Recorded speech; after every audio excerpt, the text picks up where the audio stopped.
emergency management can be incredibly demanding, especially with clunky software. Many teams experience this, and it's okay to acknowledge that things could be easier. Imagine a system that uncomplicates your processes. That's what D4H is designed to do. We're here to help you focus on what truly matters, readying your community. We believe in arming you with tools that make your vital work more manageable, allowing you to respond effectively and confidently. It's about making your job easier, not harder, and we're here to help you get there. Just use easy emergency management software already. Everyone's doing it.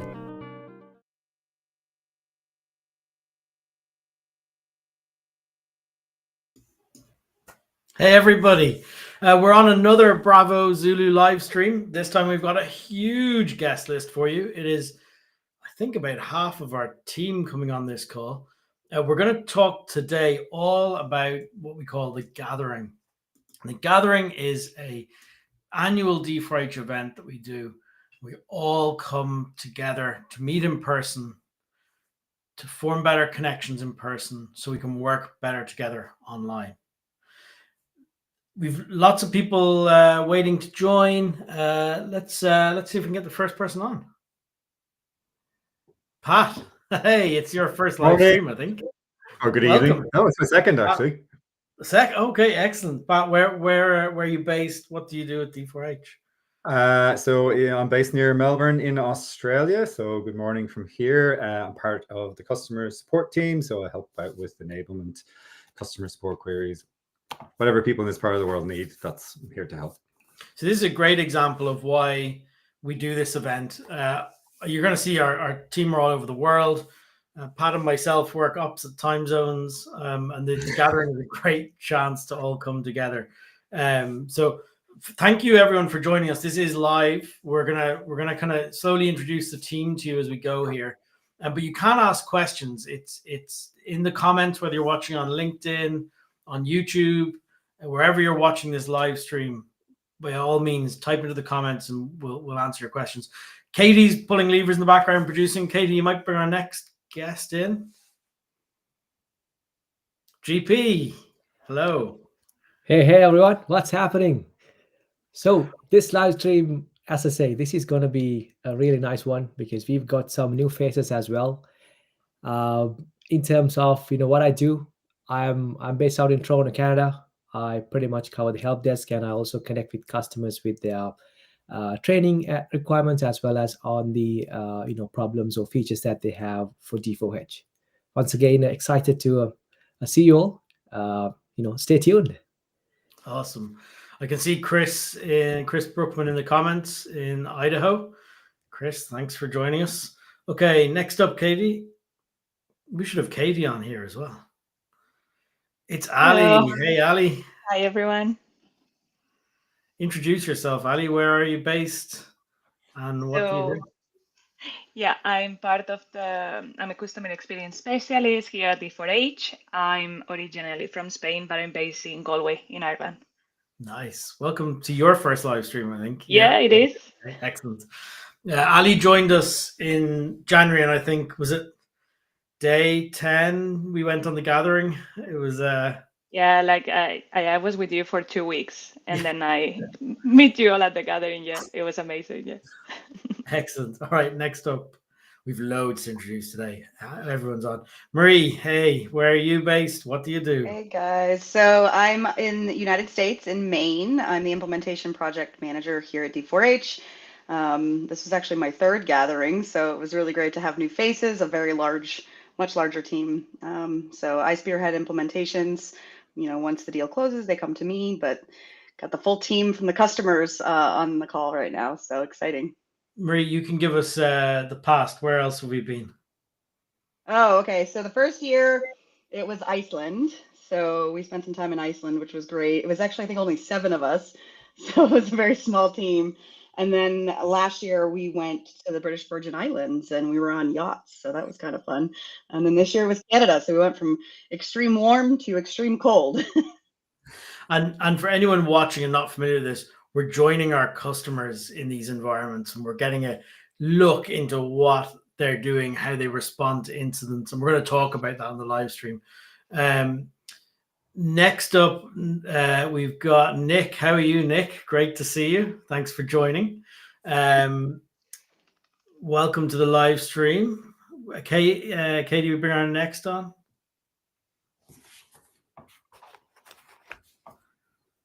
Hey, Alvaro. Hey, how are you? I'm Alvaro from Madrid, Spain. So I work on the team manager part of things on the product, on mobile apps, on the web, the new API that we're very excited to launch. And yeah, just reach me with whatever feature requests and bugs you can. Nice. Thanks for joining. Thank you. And for Katie. hosting this. Thierry, hey. Hey, how are you guys? Great. Where are you based, Thierry? What do you do? In Pennsylvania, United States, operations engineer. So I make sure that all our servers and infrastructure and everything runs smoothly, and that we have that 100% uptime. Thierry, you managed to bring a D4H branded flannel shirt to Canada. I did, yeah. For you. Yeah, I'm not wearing it right now though, but yeah. That was great. It was fitting, yeah. How many more do we have? I think we've 9. Is that right? We'll keep going anyway. Let's keep going. Dan, hey. Hi, I'm Dan. I'm based in Ireland. I'm a lead software engineer and team manager, working primarily with Alvaro. Excellent. Nice one. Thanks for joining, Dan. And Mario. Hey, hello everyone. Mario here, the CTO of D4H. I'm based in Ireland as well, Dublin. I've been around, let's say, even in the pre-gathering era of D4H. We still had a few nice activities actually before the gathering, but definitely nothing compares to the gatherings, especially in the last 3 years, have been amazing. So yeah, really looking forward to talk about them today. Excellent. Well, let me welcome a couple of other viewers on here. We've had Chris, we've had Nick, Jim Meldrum, Slave Lake, Alberta. Thank you for joining, Jim. And it is Alberta we went to. We flew into Calgary this year, just in January, and we visited a couple of customers, which are going to show you what we got up to, what we did, what we experienced. We're going to talk about how the impact it has on the team of actually getting involved with our customers and what we do.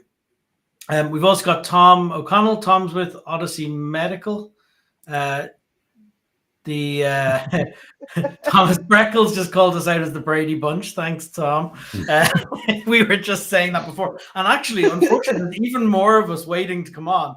But we just discovered the software had a limit of faces it could show. So there's actually more of the team trying to get on the call. And I think they're being blocked to get on. Oh, we'll keep introducing people. Les Morrison, Emergency Management Victoria, on a plane between Sydney and Melbourne, very advanced. Yeah. Coal miner Steve, how are you? Joining from Lethbridge area, search and rescue, Alberta search and rescue, Amy, welcome. All of the Canadians are piling in here today because that's where we went to.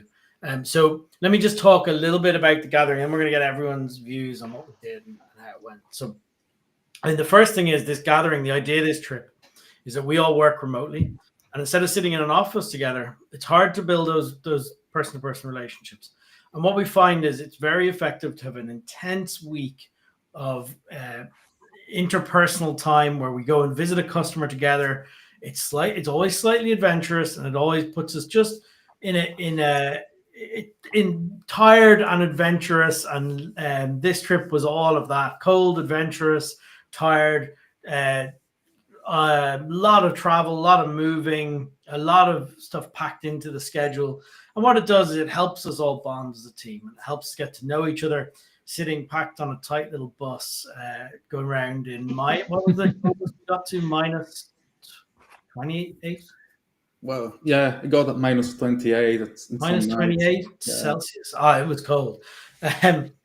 So that's what the gathering is about. And so we visited a customer. We visited a number of customers on this trip. And what we were doing was we were trying to get involved and understand what they do. And it's just brilliant. So from this, this is all about our values. Now, this is putting people on the spot. GP, give us a value. Oh, Alrighty, that's tough. Oh, you caught me off guard.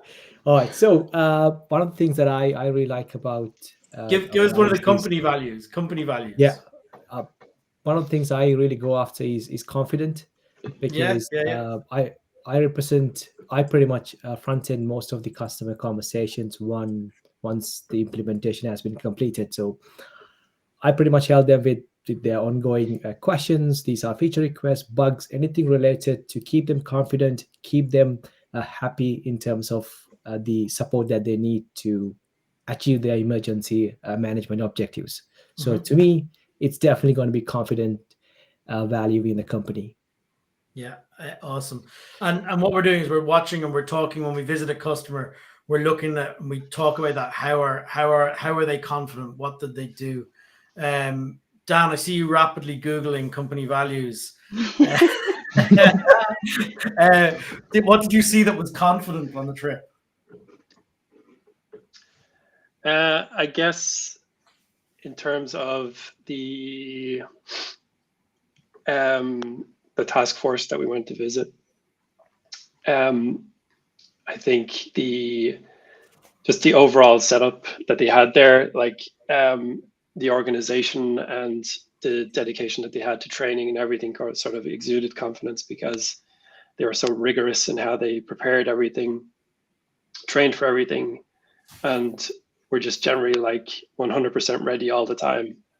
It meant they were confident to be deployed wherever they needed to go and just set up shop and start helping whatever other agency was running the show there. Can we bring up some pictures of that, Katie? Is that possible? So this was Dan's talking about Canada Task Force 2. They're based in Calgary. We've worked with them for a long time. I guess way over a decade now. And if anyone's not familiar, what Dan's describing is it's one of the federal urban search and rescue teams focused on incident management and response. And they've got an incredible setup ready to roll out the doors to a large-scale disaster anywhere in Canada, or technically international. You can see Marie here crawling through confined space. Oh gosh.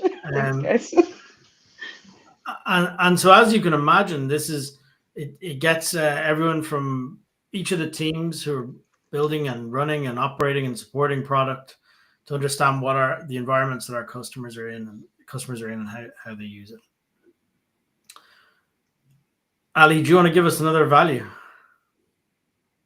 Uncomplicated, maybe. Yeah, go for it. What do we see? So, for me, because it was my week 3 with D4H, so I was even learning what we do and what our software does. It helped me a lot to understand that we have to be uncomplicated and very easy to use software, because time matters. They need to have everything ready to go when an emergency happens. So I learned a lot about how uncomplicated our software is, and the way they use it on real incidents or events or anything. Yeah. Nice. Thierry, we saw lots of heights rescue activities going on when we were there, and you're involved in heights rescue with your mountain rescue team. Yeah, that's right. What kind of takeaways did you get from visiting the customer into the sort of space of what you do in operations? So you're making sure that our product is always live. What takeaways did you have? Well, first of all, how important it is. I mean, it's already easy to know, but seeing it in real life is even more, like, puts a visual to it and makes it more concrete. Because, for example, particularly for a real-time product for Operations Center, I mean, if there's an incident and it's not working, then they're back to pen and paper. And this is what we're trying to avoid, and to make it possible for members of the team sometimes to manage incidents remotely, or simply just to collaborate easier. And so if we're not doing our part, it has a really significant impact for the rescuers and those managing the incident. Yeah, awesome. We have more and more guests joining. Graham, welcome from New Zealand. Jeff. Jeff, how are you? Jeff is Vancouver. And Canadian Command. Thanks for joining, Jeff, and watching this and getting to see the team. Okay, let's keep going here. We've one more value, Alvaro. All right, that will be considerate. Yeah, I mean, I felt that we need to be considerate and keep our software simple and easy to use for everybody because there's so much complexity in all the operations that they run that we need to make everything easier for them, not to be another problem. So yeah, I felt that a lot during the trip, visiting the task force, seeing their warehouse. Yeah, also a lot of ideas came to our product people minds. Alvaro and Dan work on equipment management. I know you spent quite a long time while we were there talking with the customer all about how we could optimize equipment management for their use case. And so after Task Force 2, we went to visit an industrial site in mining. And we drove deep into British Columbia, across from Alberta, and we had an amazing tour where we were able to see. And thank you to the guys who hosted us. We were able to see how they operate and how the impact our product makes there, and how they use the product to run their emergency response team. Alvaro, can you talk about that, the mobile apps, equipment management? What was the learnings? And Dan, jump in as well if there's something there, because I have a vision of you guys standing around a laptop for quite a while with the customer talking about these topics. Yeah, to me it was the inspections. Yeah, of course we designed the software and we try to think as much as the customer as possible, but it's not the same as feeling it in person. So we got a lot of feedback there, so some ideas, did a lot of brainstorming. So on the equipment side, a lot of stuff came in from that I hope we can push to the product soon. Awesome. Mario's Chief Technology Officer. Mario, you might sum up the sort of impact the gathering and doing these customer visits, and not even just this trip, but across the different trips. Like, what impact does it have on your team? Yeah, that's an excellent question, Robin. As you've already heard from a few people, this has a huge impact on the product team. The customer team and the sales team. You guys have a lot more interaction with customers. You see customers every day. You talk to them every day. The product team is more on the background, working behind the scenes to make sure that everything runs and that you get new features regularly, and the product is always a top notch for everyone. And so we actually get to talk to customer much less. And the gathering is just a great opportunity to get that feeling of the reality of what it is. Why are we building the software? What is the use case? How important it is? This is the comment that I get the most from the guys of the product team is, Mario, this puts everything in perspective. Now I understand why you're so picky about everything, why you stress so much on simplicity, why you stress so much on reliability.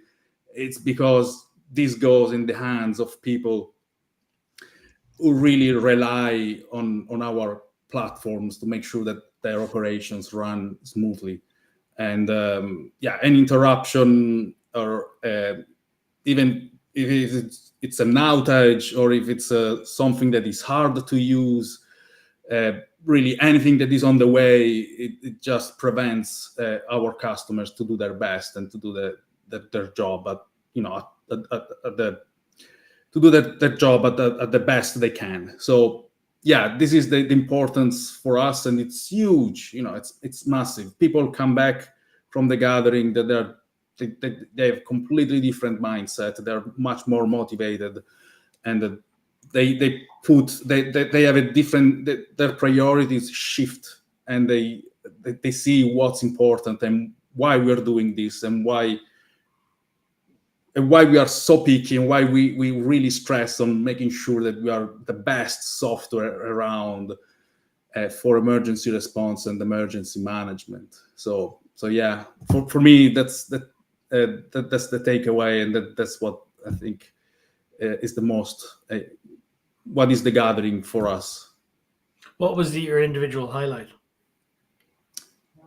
From the last? From the last gathering. Of course, there was a lot of. I'm just talking about work from the work's perspective. From the product perspective, the highlight was the realization of how important our reporting side of things is, taking data out of our software. So not just adding data to and recording data, but it's also how important it is to make sense of that data. That's really what makes a difference. That's really what allows people to reevaluate, to make decisions essentially based on data.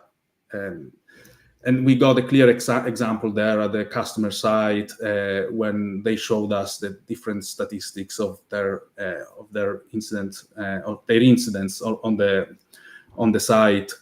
It was just eye-opening to see how really important that is for our customers. And we've been reacting to that since, I think. I mean, it does impact roadmaps. It does impact plans. Yeah.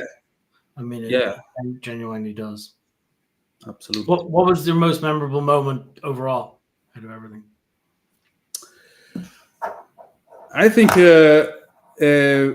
for me it was the snowshoeing, because I love hiking. So for me it was that's an easy pick. Actually, here we can see a photo of. There was a point when our entire team was standing on ice over a deep lake, and I was going, What's it was good fun. Yeah, it was good fun, really. That was the first time for me snowshoeing. Yeah, I go hiking regularly, but snowshoeing is a different thing. I've struggled a little bit at the beginning, and I've seen people going deep in snow, covered up to their chest. But I think that was a great activity, a great group activity. We also had a competition, a small competition, running on snowshoeing, and I think I can't remember who won that one. For sure, Thierry, being an expert in that, probably arrived. If it's not first or second, that I think probably Billy was the first one. It was Thierry. Yeah. And Billy, and then Thierry me. was fast. Okay. He owns his own snowshoes. It's a giveaway. I shouldn't have doubted that. Sorry. And Dan and Marie, while we were snowshoeing, you guys went for an Italian lunch. Yeah, it was great. Amy joined us. No, I don't know how much people really care to hear about this, but it was definitely very comical. So Amy, our marketing manager, Dan, who's on the live stream, and myself, we opted out of snowshoeing, and we decided to kind of go have like a cocktail together and talk about stuff. But as we were walking into the area there was a pile of frozen spaghetti just sitting in the entryway of this, I think it was a hotel. And it just became this, huge thing of like laughter and just camaraderie. It was great. It was a lot of fun. So, Pat, what was your most memorable moment, or what do you think was the most memorable moment for everybody? Even, I mean, what's the kind of key moment there? There was a lot of fun moments. We had a night in the cabins playing some silly games, and I laughed pretty damn hard that night. Anyone from the area watching? I think it was a Baker Creek base camp at Baker Baker Creek, Creek. yeah. Is that the right one? Yeah. Oh, here's a picture. Banff. Yeah. Lake Louise. Yeah. So we rented cabins out in middle of nowhere in minus 20 something for 2 nights. Pat, go and Pat, talk about it. Just great to hang out with the team, playing those silly games, which I'm not always good at getting over shyness and getting involved with, but everybody really got involved, and it was just a great moment where everybody's guard was down and everybody was just came together as a team. It was lots and lots of fun, and there was a few moments during the trip that felt like that, like the whole bonding thing sounds like a cliche, but it really was. You know, the mine sites visits, the Canada Task Force visit, like they were really great experiences that we all shared. I think we all enjoyed sharing them with each other as well. We've everyone got these jackets you can see in that picture on arrival.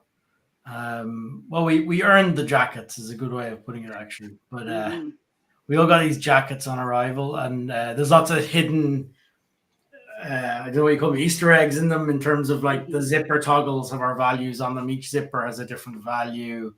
Everyone's name, they're all personally named, all hidden on the inside as a little personal piece. It's quite a nice touch. Marie, we got to see we got to get into the emotion as well of what mine rescue and the mine rescue community means to people. We could see it was tremendously important camaraderie. I mean, I guess they're all volunteers on the site. You might talk a little bit about that and what it means. Yeah. So, I mean, I've had the opportunity to work with this mine rescue team for a little while. And, you know, while we were there, we learned a lot about the history of mines and how dangerous they were back before they had any sort of safety or protocols in place. And so, you know, it's deeply rooted in this community that this mining community, and just like you said, there's a camaraderie, you know, they have shared experiences and values and challenges. You know, it's a very dangerous thing that these people are doing, you know. It impacts their health, it impacts their livelihood, you know, there's a lot. It's pretty, in general, mining is dangerous, you know. And just where I kind of, the emotional closeness piece for me was them being vulnerable and honest and open about, you know, making sure that you check on your health and you work on your mental health, because those are things that we don't always think about when you're a responder or that you're out there saving people's lives, is the impact it has on you. So to me, it was eye-opening, and it was really, to me, it was a very emotional piece to really learn that. And I saw that vulnerability, and I thought it was a great thing to see from you know, this customer, and just kind of understanding that. So, you know, everybody who's listening in, if you haven't gone and gotten, you know, your health checked, or, you know, you're not in a good mental health state, please, you know, reach out and help each other, because it's important. You know, you guys are out there saving people's lives, and you deserve to have, you know, clear mental health and you know, clear physical health as well. Like the unique thing there you're kind of getting onto is it's their own colleagues they're rescuing. This isn't the difference here to, we'll call it public safety, is you're going out to strangers, and anyone who's in response, yes, they are, you treat people with complete compassion, but you can ultimately distance yourself from the casualty, from that's your job, right? And these teams in the industrial sites, and it doesn't, if it's mining, if it's offshore, if it's wherever it is, wherever these kind of austere locations are, where there's emergency response teams, the accidents can be fatal, and it is your colleague. And really you do see the camaraderie that exists, that they're looking after each other. Yeah, and even the town in general, like they're not just the mine rescue people, it's everybody. Like it's so engulfed in and day out. And yeah, I would agree. These are people that they knew, that they family members know each other, and that they raised children together. So it has a huge impact. Yeah, and we saw some sort of historic movies, right? Oh yeah, back, as you're saying before. I mean, insane. It's a fairly safe activity now in comparison, or it's safe activity now in comparison to collapsed mines of the past. So yeah, I mean hundreds and people have died on a regular basis because the mine would collapse, and there's it's just such a bad. It's still dangerous, but it's obviously improved. But yeah.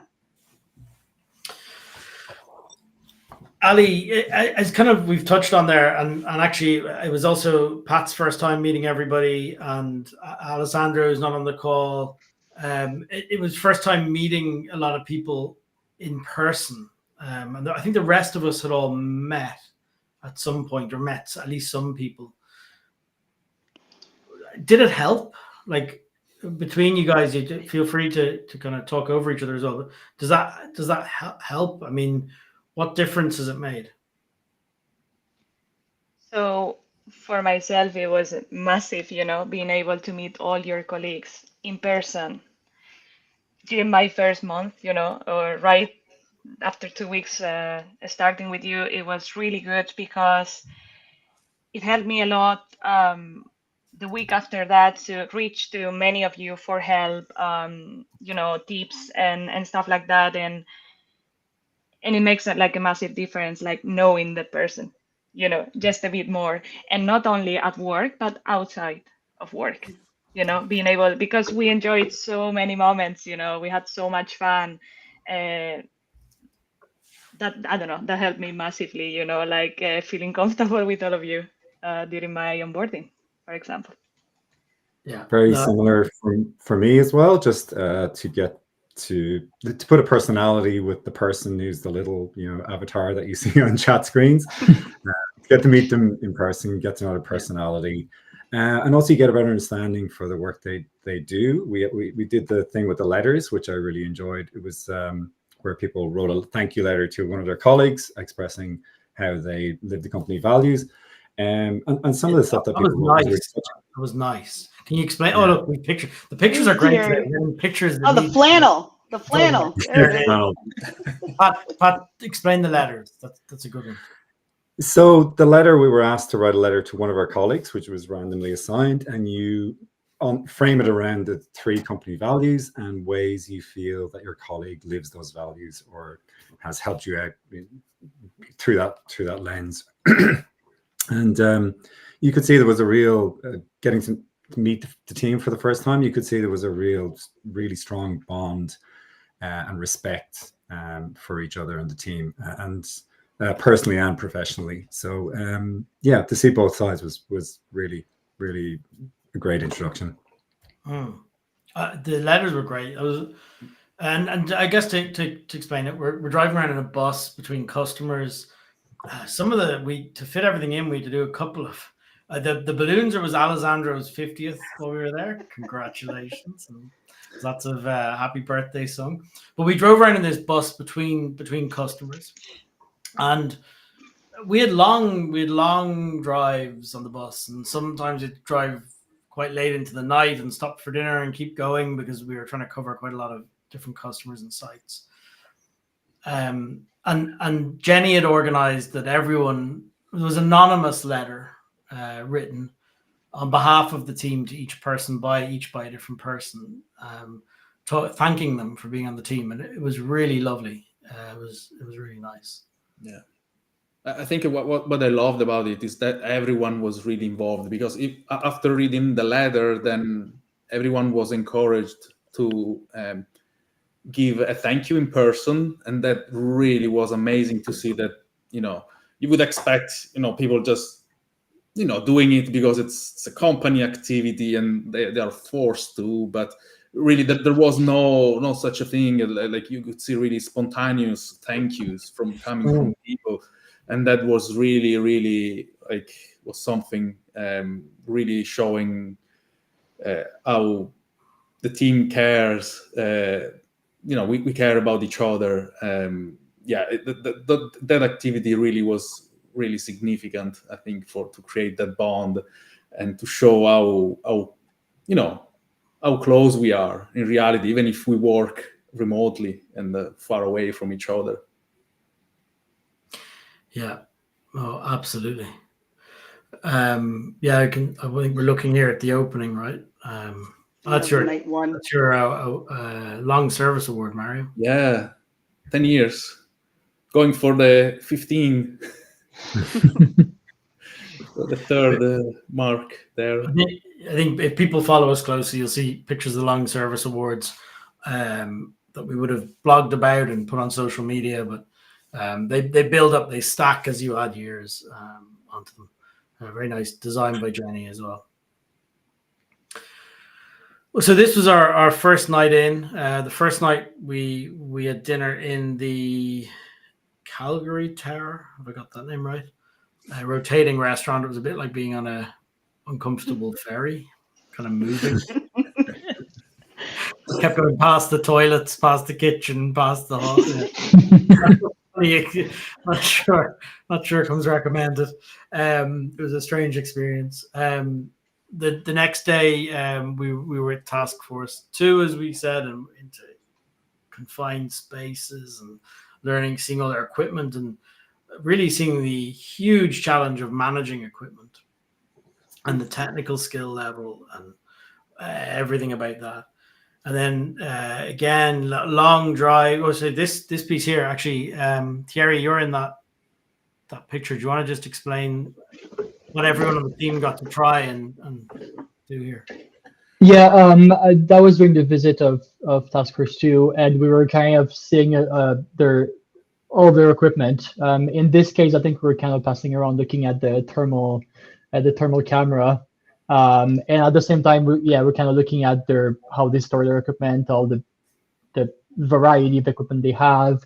They were explaining us the inspections they have to pass, some of the cool gadgets, like that one. The thermal camera is something that not everyone gets to play with. So I wish my team had the budget for one. And that was another thing that gave us a much better understanding too of how people actually use, in that case, equipment management in real life. I can add that it was super cool actually to see all the equipment, and our customers were really great hosts. They really went above and beyond to make us comfortable and to give us access to, the way they work, to show us around and even get us to participate, I would add, with like when we saw earlier that picture of Marie in the confined space, and some stuff like that. Yeah, exactly. Yeah, getting us involved. It was hands-on. It wasn't just like just a tour. Yeah, exactly. I'm claustrophobic for anybody who's claustrophobic. If I can do it, you can too. That's just someone's foot on you. There's no actual. There's no tube. It's a tight, long tube for for people wondering what she's crawling through. Awesome. Okay, let's quickly talk about next year. Let's also then, I'm going to hit everyone up for a memory of some type that we haven't talked about. So get something in your heads. Nick, yes, we did need the jackets. I see that coming up. We've got 2 product questions coming in, which we'll deal with. Let's do Amy first, maybe. Okay. This is personnel and training. Great to easily add our new recruits. So add a new member and add their certificates with less movement back and forth between sections. Dan, Alvaro, Mario, want to give any thoughts? And while you're thinking, we are live. We don't know what questions come in. We ask customers to be absolutely open with us on these live streams about what they dislike about the software, tell us. We're listening. It influences what we do. We know what you think is great. It's the bits us understanding what you'd like improved. Mhm. So, Yeah, what can I say is that I would love to see how EMI is doing at the moment to add the new personnel and their certifications. I think from there we would understand a lot on the workflow and we'll understand how to improve it. So that's what can I say. User experience, it's a tough matter because everyone is different, and usually when you create something, it might not be used the way you envisioned it. At the same time, people see things different ways. So for me, the best way in this case would be to see and really see where's the problem and the friction, and then take it from there. I don't know, Alvaro and Dan, if you have already an idea of how we can improve this workflow. Yeah, I'm all ears. I was thinking about bulk actions, like maybe at least the qualification part, by adding bulk actions, qualifications, we could just click on the members that you desire and qualify them in one go. That will save some back and forth for sure. Yeah, I think, like Alvaro said, I don't think we really anticipated people wanting to add new members and also the qualifications at the same time. So I think the bulk actions will probably be the key, is being able to add multiple members at once and then being able to easily add the same qualification to each of those with the same details in 2 actions rather than the multiple adding per individual member that you have to do now. I mean, today you can bulk qualify by going qualify into the qualification, press qualify members, type in their names. Marie, you had a tip there on activity, attendance and activity. Yeah, so if you're tracking your members' participation and attendance on like training exercises, you're able to qualify them if they attended from there. Now, of course, you have to have the actual qualification itself added before you can qualify them for that, but that is an easy way to qualify multiple people for a certain certificate that they just took a course for. Can anyone talk about automatic provisioning of users and how that might impact this? Yeah, auto provisioning, as SIEM is called. Yeah, absolutely. That's a feature that is on our roadmap at the moment, scheduled for this year. So it's something definitely that is on our radar. So usually what it means that if you have a user directory, as for example, Active Directory, which is the most popular that we're seeing, but it could be any other really user directory or identity provider, how they are called in technical terms. It means that users will be automatically created from this directory, and you can also synchronize other properties of those users, which would allow to map, for example, permissions and groups coming from the identity provider, the user directory. So yeah, we know that is something that our customers would love, and especially our enterprise customers. So it's something that's coming soon. Awesome. We're going to come to Chris's question at the end. Richard Finch, we could bring that one up. Benefits of connections between like, I guess, or similar qualifications, so that when a higher qualification is acquired, it updates the lower qualification that our members require. Is this a group like an like you can have this qualification or this qualification to satisfy the need? Is that what I'm hearing there?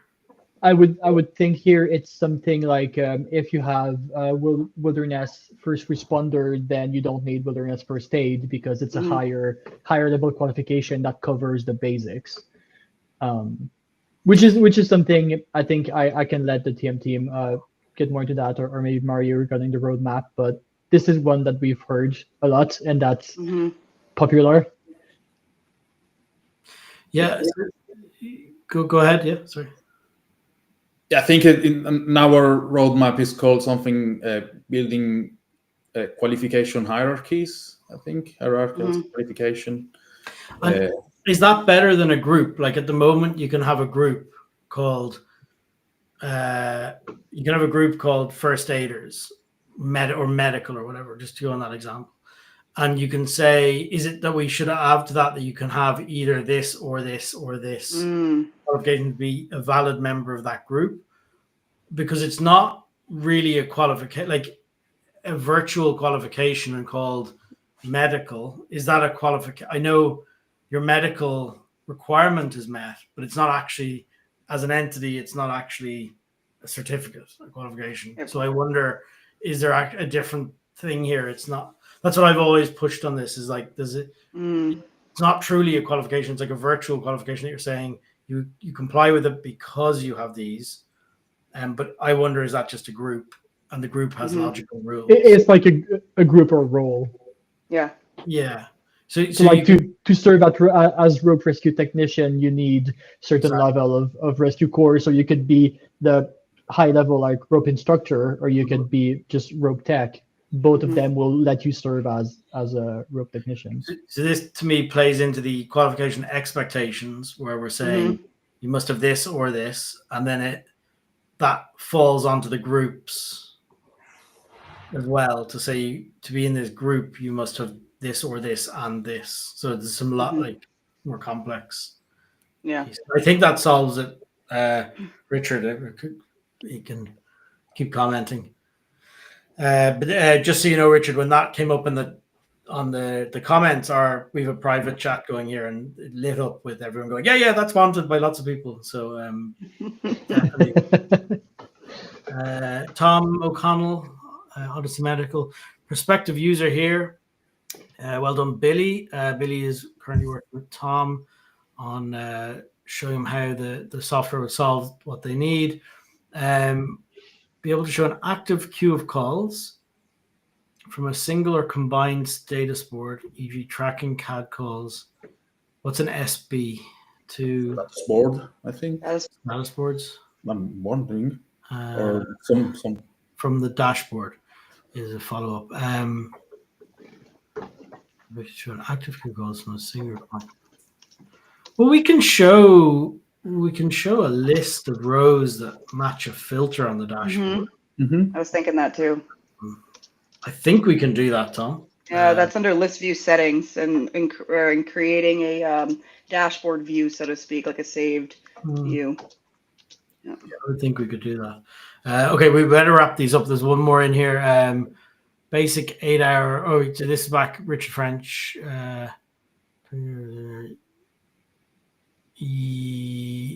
okay, so there's more hierarchy. There's more hierarchy here. This is more than just. Can we bring that comment up, Katie? Sorry, the 20, 40, 70.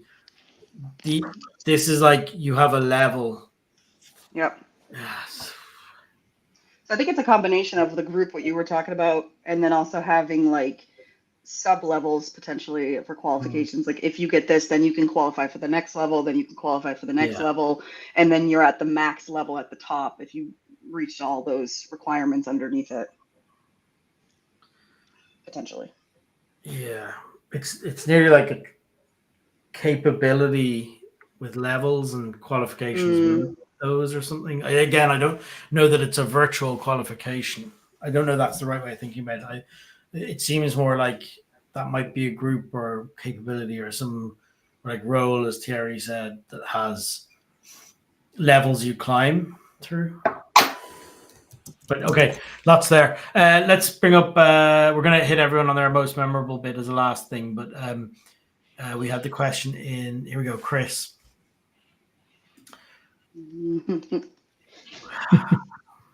We're building all our dream features without our unlimited resources. It's just taking us longer. I'll open and please anyone else.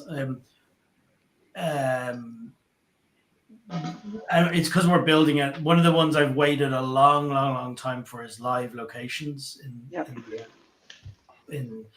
on our maps, and that's coming. It's running on all our phones now. We have live location, and we can press share my location, and everyone on your team appears on the map instantly. Now, there's a roadmap of features after the initial release that are more advanced, but it's a first step.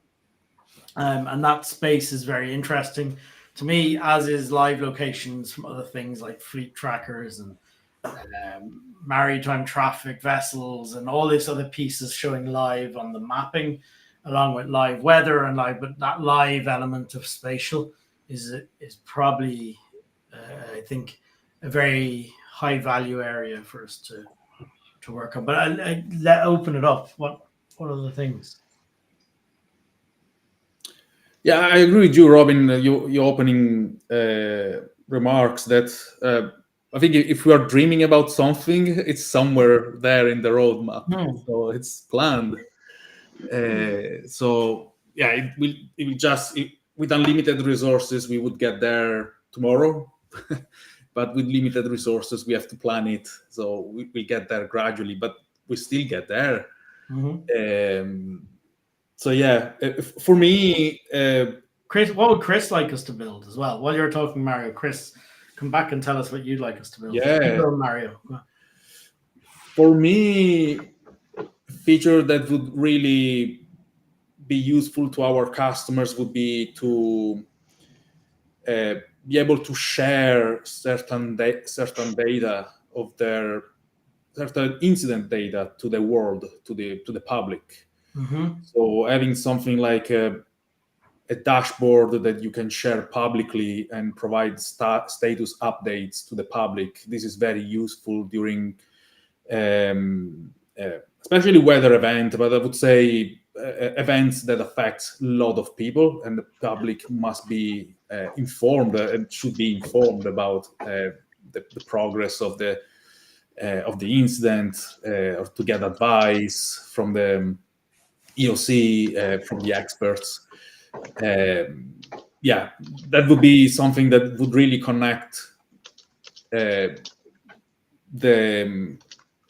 experts, the emergency managers, the responders with the public, and would also connect D4H more with the public instead of being just something on the back office. These like microsite that you can stand up as nearly part of a pre-plan. Yeah.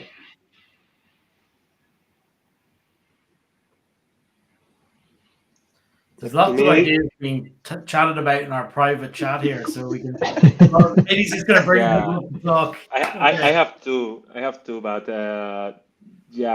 being the main maintainer of the mobile apps on Team Manager, I would love to have feature parity between the webs and the mobile. I mean, I know it's focused on lower users who have lower permissions compared to editors or owners, but we can see that people still use the web interface from the mobile, which is it's adapted, but it's not the best experience. So if we could port that to the mobile in a blink, I will do that probably. Yep. I mean, I've got so many. I've been here for so long, I feel like.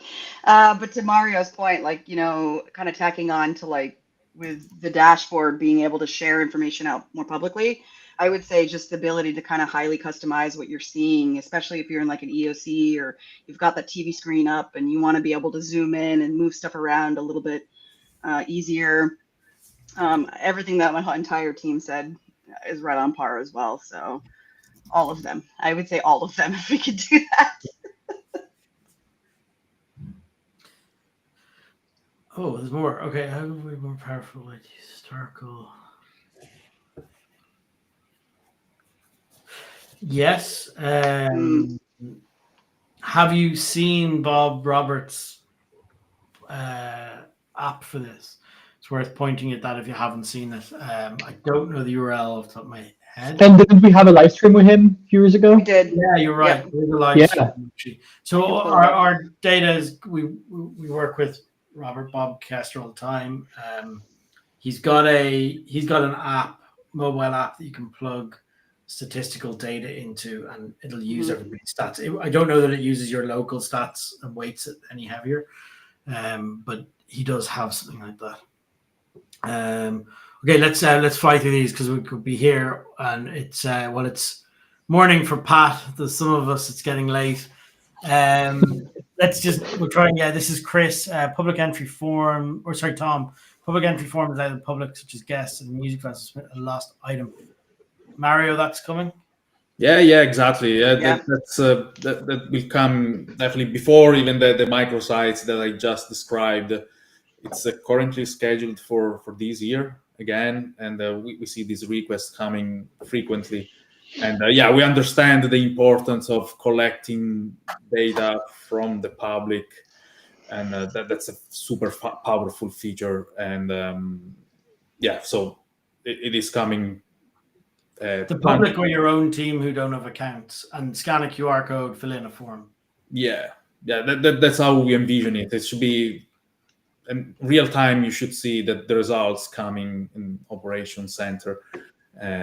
Then you would be able to filter them, group them, the way you do now for status boards, act on them and things like that. So it's a super powerful feature. I think that, and it's another feature that would allow to put D4H again in front of the public, as I described before, instead of in the hands of experts that manage the emergency. And I think that is strategic also for D4H, right? So fulfilling both sides of the emergency. So thanks for that. Thanks to everyone on that. So we're always looking for places to do gatherings. If anyone's watching and thinks, "Oh, we've got a good location for you," we need kind of a concentration of customers in the area, ideally of different types that we can visit. So far, we've done sort of Iceland and into we call it volunteer search and rescue, mountain rescue, wilderness rescue up in the glaciers, remote valleys in Iceland. Amazing trips, thanks to the teams there. Then we've done to the British Virgin Island lifeboats, and we visited their lifeboat stations, and so maritime marine rescue. This 2024, which we did in January of 25, we got to go to an urban search and rescue team and a mine rescue team at an industrial site. So where next? And we've lots of ideas. We haven't done anything over on the European side yet. We haven't done anything down to Australia, New Zealand yet. So we haven't done South Africa yet. There's loads of pieces going around. We'll have to see, but certainly if anyone's interested in hosting us, then that's very interesting for us. Okay, I'm going to just zoom around here. Actually, Katie can just bring people up on screen to give their most memorable moment. We'll make it really quick. Let me say it was seeing people in full firefighter gear crawling through an obstacle kind of course of mesh of wires with SCBA cylinders on. And I was thinking in my head, that's really going to impact how they understand what our customers go through. It was brilliant. Katie, just fire people up real quick, one line each.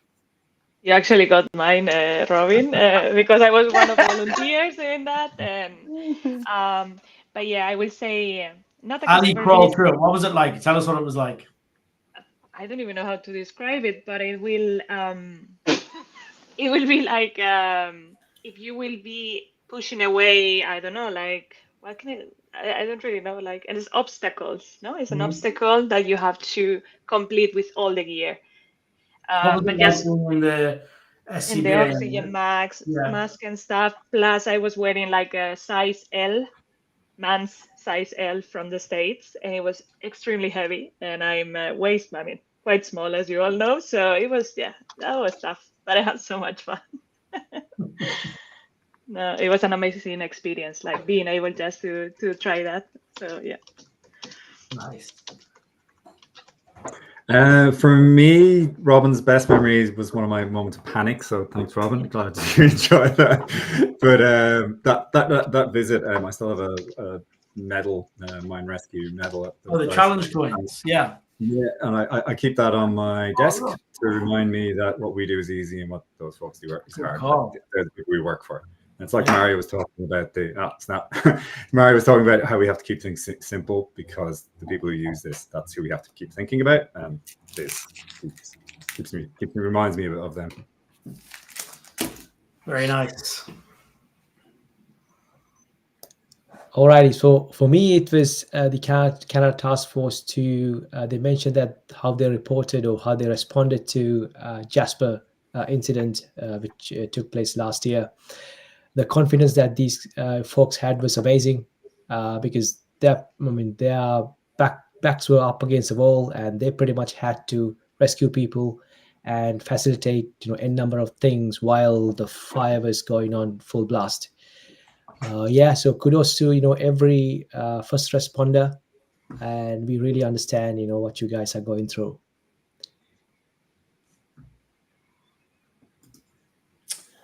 Yeah, I've already mentioned something, a highlight, so I'll tell you a regret.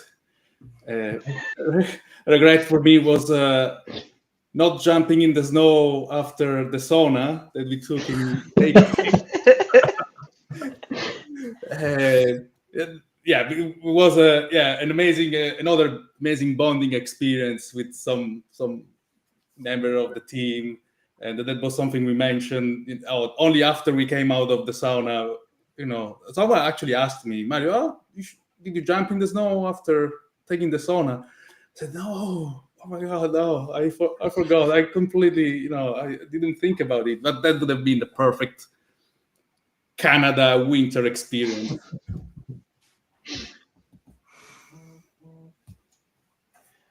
I think a highlight for me was since we had the whole trip together, there was one occasion where we sort of split off into commercial, sport, and product.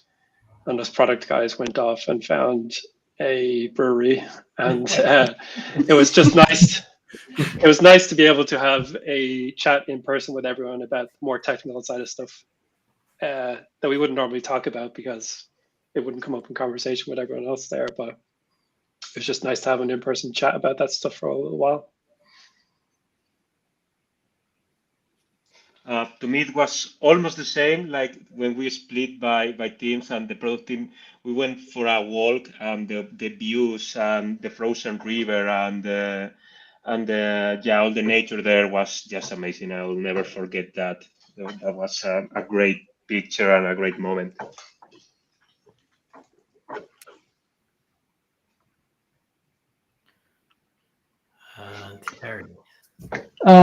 I would say during the mine rescue, I don't know how much detail I can get into, but we did some demos and they did some demonstration of the tools and the equipment, and we were able to interact a little bit with some of that, and so that hands-on participation, like an exchange, was really cool.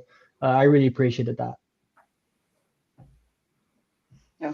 I'd have to agree with Thierry, as well as what Ali said, as far as like jumping in and doing exactly like putting a suit on or, crawling around and just kind of putting yourself in the day of the life of our customers, smashing through a door or, crawling with like 60 pounds of a suit that doesn't actually fit you. It's like, we do such a great job, trying to understand customers' needs remotely. We don't get a lot of time to do that in person. And so for me, it was really just kind of getting over my fear of claustrophobia and just that piece and just diving in to like see things firsthand and how tough it can be sometimes for customers. Awesome. Well, thank you, everybody. We've had kind of steady viewership throughout the whole hour. It was a very fast hour for me. I can't believe that went so quick. So thank you, everybody, for joining, all of our crewmates for joining, everyone for watching us. Thank you to our hosts. You were amazing.